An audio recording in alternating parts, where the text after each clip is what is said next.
عزیزان گرامی، تقویت الایمان کے اندر جو کہا گیا کہ چمار سے بھی زیادہ ذلیل ہے، یہ رضا خانیوں کے لیے اسپیشل ہے۔ رضا خانی اللہ کو جو کمزور سمجھتے ہیں، ان کی اوقات کیا ہے، ان کی حیثیت کیا ہے؟ جو جمعہ 8 دن نہیں ہوا ان کو مسلمان ہوتے ہوئے، یہ ان کی کیا اوقات ہے کہ اللہ کے ساتھ کسی کو بھی شریک کرے؟ یہ ان جیسے لوگوں کے لیے یہ عبارت مجبوراً بطور تاکید لکھنی پڑی، کیونکہ جو لوگ اللہ کے ساتھ کسی کو بھی شریک کرتے ہیں وہ اپنی اوقات نہ بھولیں۔ جو لوگ اپنی اوقات بھول جاتے ہیں نا، تو ان کو ڈرانے کے لیے، دھمکانے کے لیے اور ان کی حیثیت، ان کی اوقات بتانے کے لیے اس قسم کے سخت الفاظ کا استعمال کیا جاتا ہے۔ تم سمجھتے کیا ہو اللہ کی طاقت کو؟ تم نے اللہ کی طاقت کو ایک مذاق بنا لیا ہے۔ اپنے ولیوں کو، اپنے پیروں کو، اپنے خواجہ کو، اپنے باباؤں کو تم نے اللہ کا مقام دے رکھا ہے۔ یہاں پر یہ جو الزام ہمارے اوپر لگاتے ہیں کہ انہوں نے معاذ اللہ نبی کو یہ کہہ دیا، انبیاء علیہ السلام کو کہہ دیا کہ ان کا مقام جو ہے اللہ کے نزدیک چمار سے بھی زیادہ ذلیل ہے، میں ان کو جواب دینا چاہوں گا کہ یہاں پر لفظ نبی نہیں لکھا ہوا ہے، یہاں پر انبیاء علیہ السلام کی کوئی تخصیص نہیں کی گئی ہے، بلکہ مطلق رکھا گیا ہے۔ بڑا سے بڑا انسان ہو، کوئی بھی ہو، تو جو چیز مطلق کے درجے میں ہو اس کو خاص کر دینا، اس کو اپنی طرف سے کسی ایک کے لیے پابند بنا دینا، یہ تم لوگوں نے ہم لوگوں کے اوپر الزام لگایا ہے۔ یعنی یہ ہم لوگ جس کے متعلق کہنا نہیں چاہ رہے ہیں، مطلقاً کہہ دیا پوری دنیا کے اندر بے شمار مخلوق ہے، لیکن تمام مخلوقات میں سے سر تم نے کس کا انتخاب کیا؟ انبیاء علیہ السلام کا۔ یہ تمہاری غلطی ہے۔ اگر یہاں لکھا ہوتا کہ انبیاء کی بھی یہی حیثیت ہے تو کوئی بات بنتی، تم نے اپنی طرف سے انبیاء کا نام یہاں فٹ کر دیا ہے، تو یہ تم لوگوں نے ہم لوگوں کے اوپر الزام لگایا۔ اسی طرح قرآن کریم کے اندر بے شمار ایسے مواقعات میں آیتیں نازل ہوئی، بے شمار ایسے آیت ہے جس میں صرف لفظ انسان کا استعمال کیا گیا اور صرف انسان کو مخاطب کیا گیا، جیسا کہ قرآن میں ہے وَكَانَ الْإِنسَانُ كَفُورًا، کہ انسان بڑا ہی ناشکرا ہے۔ اسی طرح وَكَانَ الْإِنسَانُ أَكْثَرَ شَيْءٍ جَدَلًا، انسان بڑا ہی جھگڑالو ہے۔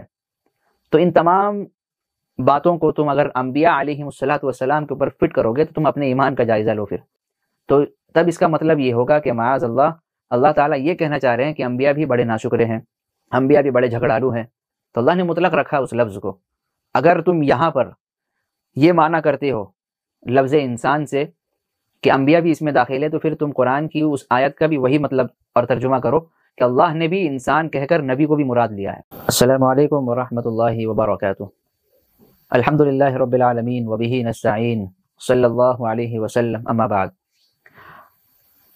عزیزان قوم و ملت، ایک بہت بڑا سوال اور اس کا جواب لے کر آپ کی خدمت میں حاضر ہوا ہوں۔ آج کل کے جو نام نہاد رضا خانی ہے، اہل بدعت حضرات، یہ ہم لوگوں کے اوپر، ہم علماء حق، علماء دیوبند کے اوپر بہت اعتراضات کرتے ہیں، اور الحمدللہ علماء حق، علماء دیوبند نے ان کے تمام اعتراضات کا منہ توڑ جواب، بلکہ چپل توڑ جواب دیا ہے، اور ان کے منہ پہ گرم تماچا رسید کیا ہے۔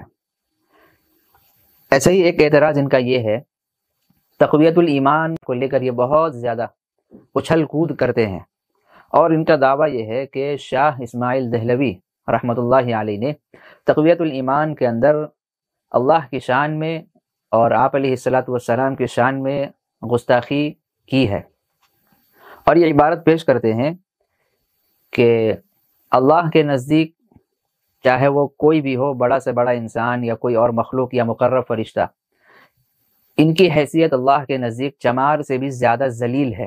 یہ ہم لوگوں کے متعلق یہ الزام لگایا جاتا ہے۔ اس کی کیا حقیقت ہے آج اس کے اوپر ہم بات کریں گے، اور ان رضا خانیوں کو، مٹھائی خوروں کو، لڈو چوروں کو تماچا رسید کریں گے۔ سب سے پہلے دیکھیں، تقویت الایمان کے اندر شرک سب سے بڑا عیب ہے، یہ ٹائٹل اس کے اندر لگا ہے۔ اس ٹائٹل کے حساب سے آپ اس پیراگراف کو چیک کر سکتے ہیں۔ اس کے اندر لکھا گیا ہے، اللہ تعالیٰ فرماتے ہیں، یعنی حضرت لقمان علیہ السلام کی نصیحت کو کاپی پیسٹ کیا گیا ہے، جو قرآن کریم کے اندر بھی موجود ہے اور یہاں پر بھی موجود ہے۔ ایک آیت لکھی گئی ہے سورہ لقمان کی، پارہ نمبر 21، وَإِذْ قَالَ لُقْمَانُ لِابْنِهِ وَهُوَ يَعِظُهُ يَا بُنَيَّ لَا تُشْرِكْ بِاللَّهِ إِنَّ الشِّرْكَ لَظُلْمٌ عَظِيمٌ۔ شرک کے اوپر بات کی گئی ہے کہ شرک کی تباہی اور بربادی، شرک کا انجام بہت خطرناک ہے، اور تمام اعمال میں، تمام عقائد میں شرک اللہ تبارک و تعالیٰ کو بہت زیادہ ناپسندیدہ ہے، یہ پسند ہی نہیں ہے اللہ کو۔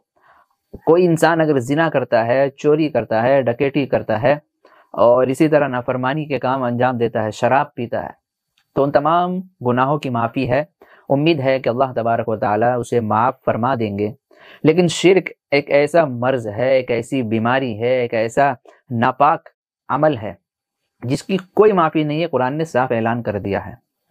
آج کل کے جو نام نہاد رضا خوانی ہے، یہ مشرک زمانہ ہے، یہ مشرک ہے، ان میں اور کفار میں کوئی فرق نہیں ہے سوائے مال و متاع کے اور مواقعات کے، اوقات کے، ورنہ عملاً، قولاً، فعلاً، عقیدتاً، ایماناً، احتساباً، ہر ایک چیز میں یہ دونوں برابر سرابر ہیں۔ تو شرک کی نحوست کو بیان کرتے ہوئے اللہ تعالیٰ نے کیا کچھ کہا ہے، دیکھیے۔ اللہ نے حضرت لقمان علیہ السلام کی نصیحت کو قرآن مقدس کے اندر قیامت تک کے لیے لوگوں کے لیے نصیحت بنا دی۔ حضرت لقمان علیہ السلام نے نصیحت کرتے وقت اپنے بیٹے سے کہا کہ بیٹا، اللہ کے ساتھ شریک نہ کرنا، شرک یقیناً بڑا بھاری ظلم ہے، ان الشرک لظلم عظیم۔ شرک کی نحوست، اس کے فائدے میں لکھتے ہیں شاہ اسماعیل دہلوی رحمۃ اللہ علیہ، شرک کی نحوست کو اور اس کے انجام کو بتاتے ہوئے وہ کیا کچھ لکھتے ہیں، آئیے دیکھتے ہیں۔ یعنی اللہ پاک نے حضرت لقمان کو بصیرت عطا فرمائی تھی، انہوں نے عقل سے معلوم کیا کہ کسی کا حق کسی کو دے دینا بڑی بے انصافی ہے، پھر جس نے اللہ کا حق اللہ کی مخلوق میں سے کسی کو دے دیا، اس نے بڑے سے بڑے کا حق ذلیل شخص کو دے دیا، کیونکہ اللہ تعالیٰ سب سے بڑا ہے اور اللہ کے مقابلے میں اس کی مخلوق کی غلامانہ حیثیت ہے۔ جیسے کوئی تاج شاہی ایک چمار کے سر پر رکھ دے، بھلا اس سے بڑھ کر اور کیا بے انصافی ہوگی۔ یقین مانو کہ ہر شخص، خواہ وہ بڑے سے بڑا انسان ہو یا مقرر فرشتہ، اس کی حیثیت شان الوہیت کے مقابلے پر ایک چمار کی حیثیت سے بھی زیادہ ذلیل ہے۔ معلوم ہوا کہ جس طرح شریعت نے شرک کو بڑا بھاری گناہ بتایا، اسی طرح عقل بھی اس کو بڑا گناہ مانتی ہے۔ شرک تمام عیبوں سے بڑا عیب ہے۔ سچی بات یہی ہے، کیونکہ انسان میں سب سے بڑا عیب یہی ہے کہ وہ اپنے بڑوں کی بے ادبی کرے، پھر اللہ سے بڑھ کر بڑا کون ہو سکتا ہے، اور شرک اس کی شان میں بے ادبی ہے۔ عزیزان گرامی، آپ نے پیراگراف مکمل سن لیا، آئیے اس کی وضاحت کرتے ہیں۔ یہاں شاہ اسماعیل دہلوی رحمۃ اللہ علیہ نے حضرت لقمان کی نصیحت کو نقل کرنے کے بعد اس کے فائدے کو بتایا ہے اور ان کی ترجمانی کی ہے۔ بتانا یہ مطلب ہے کہ شرک بہت بڑا ایک ظلم ہے۔ یہ ایسا ہی ہے جیسا کہ کوئی شخص کسی کا حق کسی اور کو دے دے۔ مثلا بادشاہ کا ایک تاج ہے جو وہ اپنے سروں پہ پہنتا ہے، لیکن اس تاج کو اٹھا کر ایسے آدمی کے سپرد کر دیا جائے جو اس کا اہل نہیں ہے، جو اس کا حقدار نہیں ہے، جو اسے نہیں دینا چاہیے تھا۔ یعنی کسی بھنگی کو، کسی راہ چلتے مسافر کے سر پہ آپ نے وہ شاہی تاج رکھ دیا، تو لوگ تو یہی کہیں گے بھائی وہ اس کا لائق نہیں ہے، وہ اس کا اہل نہیں ہے۔ یہ بڑی بے ادبی اور بے انصافی والی بات ہے کہ جو مقام بادشاہ کو دینا چاہیے تھا، جو عزت بادشاہ کو فراہم کرنی تھی، وہ آپ نے کسی ایک راہ چلتے مسافر کو دے دیا، یا کسی وہاں کے جو اسٹاف بادشاہ کے محلوں میں ہوتے ہیں اس کو دے دیا۔ یہ تو جس کا جو حق ہے اس کو اگر وہ حق مل جاتا ہے تو یہ انصاف والی بات ہے۔ اسی طرح دور جدید کے جو رضا خوانی ہے، جو مشرک زمانہ ہے، وہ کیا کرتے ہیں کہ اللہ کا جو حق ہے وہ اپنے غوث پاک کو دیتے ہیں، اللہ کا جو مرتبہ ہے وہ اپنے خواجہ غریب نواز کو دیتے ہیں۔ یعنی جو کام اللہ تعالیٰ کر سکتا ہے وہی کام ان کے پیر خواجہ غریب نواز کر سکتے ہیں، ان کے اعلیٰ حضرت وہ کام کر سکتے ہیں۔ یعنی جو مقام اللہ کا تھا وہ مقام مخلوق میں تقسیم کر دیا، بانٹ دیا۔ تو اس سے بڑی بے ادبی اور بے انصافی والی کیا بات ہو سکتی ہے؟ یعنی شرک اللہ کو اتنا ناپسند ہے، مثال کے طور پر کہ یقین مانو کہ ہر شخص، خواہ وہ بڑے سے بڑا انسان ہو یا مقرر فرشتہ ہو، پوری دنیا کے اندر کوئی بھی ہو، اس کا مقام اللہ کے مقام کے سامنے واقعی ایک چمار سے بھی زیادہ ذلیل کی حیثیت رکھتی ہے۔ یہاں پر یہ جو الزام ہمارے اوپر لگاتے ہیں کہ انہوں نے معاذ اللہ نبی کو یہ کہہ دیا، انبیاء علیہ السلام کو کہہ دیا کہ ان کا مقام جو ہے اللہ کے نزدیک چمار سے بھی زیادہ ذلیل ہے، میں ان کو جواب دینا چاہوں گا کہ یہاں پر لفظ نبی نہیں لکھا ہوا ہے، یہاں پر انبیاء علیہم الصلوۃ والسلام کی کوئی تخصیص نہیں کی گئی ہے، بلکہ مطلق رکھا گیا ہے، بڑا سے بڑا انسان ہو، کوئی بھی ہو، تو جو چیز مطلق کے درجے میں ہو اس کو خاص کر دینا، اس کو اپنی طرف سے کسی ایک کے لیے پابند بنا دینا، یہ تم لوگوں نے ہم لوگوں کے اوپر الزام لگایا ہے۔ یعنی یہ ہم لوگ جس کے متعلق کہنا نہیں چاہ رہے ہیں، مطلقاً کہہ دیا پوری دنیا کے اندر بے شمار مخلوق ہے، لیکن تمام مخلوقات میں سے سر تم نے کس کا انتخاب کیا؟ انبیاء علیہم السلام کا۔ یہ تمہاری غلطی ہے، اگر یہاں لکھا ہوتا کہ انبیاء کی بھی یہی حیثیت ہے تو کوئی بات بنتی، تم نے اپنی طرف سے انبیاء کا نام یہاں فٹ کر دیا ہے، تو یہ تم لوگوں نے ہم لوگوں کے اوپر الزام لگایا۔ معاذ اللہ، ہم لوگ ایسا کبھی نہ عقیدہ رکھتے ہیں، نہ ایسا کبھی کہیں گے، کیونکہ اللہ نے اپنے علم سے آپ علیہ الصلوۃ والسلام کو علم دیا ہے۔ یہ اسی طرح قرآن کریم کے اندر بے شمار ایسے مواقعات میں آیتیں نازل ہوئی، بے شمار ایسے آیت ہے جس میں صرف لفظ انسان کا استعمال کیا گیا اور صرف انسان کو مخاطب کیا گیا، جیسا کہ قرآن میں ہے وَكَانَ الْإِنسَانُ كَفُورًا، کہ انسان بڑا ہی ناشکرا ہے۔ اسی طرح وَكَانَ الْإِنسَانُ أَكْثَرَ شَيْءٍ جَدَلًا، انسان بڑا ہی جھگڑالو ہے۔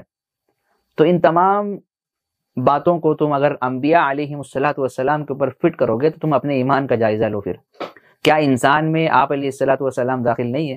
کیا اس آیت کی مصداق وہ نہیں ہے؟